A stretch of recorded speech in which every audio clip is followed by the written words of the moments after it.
పరకామణి కేసులో భూమన కరుణాకర్ రెడ్డి, వైవి సుబ్బారెడ్డి, మాజీ ఈవో ధర్మారెడ్డి ఈ ముగ్గురు దొంగలే దోచుకున్నారని టీడీపీ పోలిట్ బ్యూరో సభ్యుడు వర్ల రామయ్య ధ్వజమెత్తారు. సిఐడి అధికారులను టీడీపీ నేతలు కలిశారు. 27 అంశాలతో కూడిన వినతి పత్రాన్ని సిఐడి అధికారులకు సమర్పించారు. పరకామణి కేసులో సమగ్ర విచారణ జరిపి కఠినంగా శిక్షించాలని డిమాండ్ చేశారు. గడిచిన 3 రోజుల నుంచి భూమన కరుణాకర్ రెడ్డి ఎక్కడా కనబడటం లేదని, స్వామివారి సొత్తును దోచుకొని వారి కడుపు నింపుకున్నారని మండిపడ్డారు.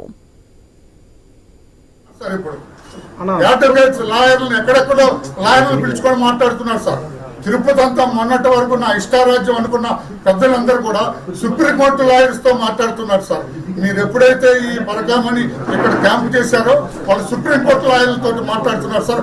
పెద్ద ఆయన కూడా ఇప్పుడు సుప్రీంకోర్టు నాకేమైనా తగులుతుందా, నేనేం చేస్తాను, అందరు ఆస్తులు ఎవరైతే ఇద్దరు చైర్మన్లు ఈవో వీళ్ళ ఆస్తులన్నీ కూడా వాళ్ళ బంధువుల ఆస్తులు, వాళ్ళ ఆస్తులు, వాళ్ళ బిడ్డల మీద ఉన్న ఆస్తులు, బినామీ ఆస్తులు మొత్తం కూడా వెలికి తీసి స్వామివారి సొమ్ము ఒక్క రూపాయి కూడా అన్యాయకార్థం కాకుండా చిన్న వాళ్ళందరితో కక్కించాలి.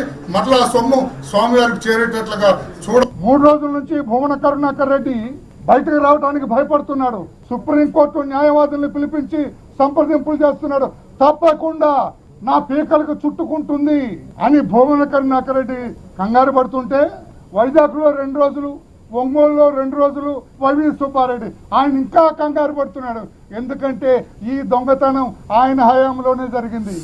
ఎన్ని రోజుల నుంచి జరిగిందో ఆయనకే తెలియాలి.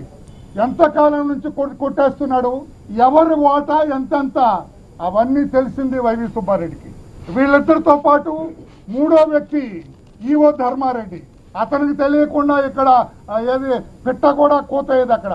వీళ్ళు చైర్మన్ అయిన తర్వాత, ఈవో ధర్మారెడ్డి ఈవో అయిన తర్వాత సంపాదించిన ఆస్తులంతా వారి పేరిట ఆస్తులు, వారి ధర్మపత్నుల పేరిట ఆస్తులు, వారి బిడ్డల పేరిట ఆస్తులు,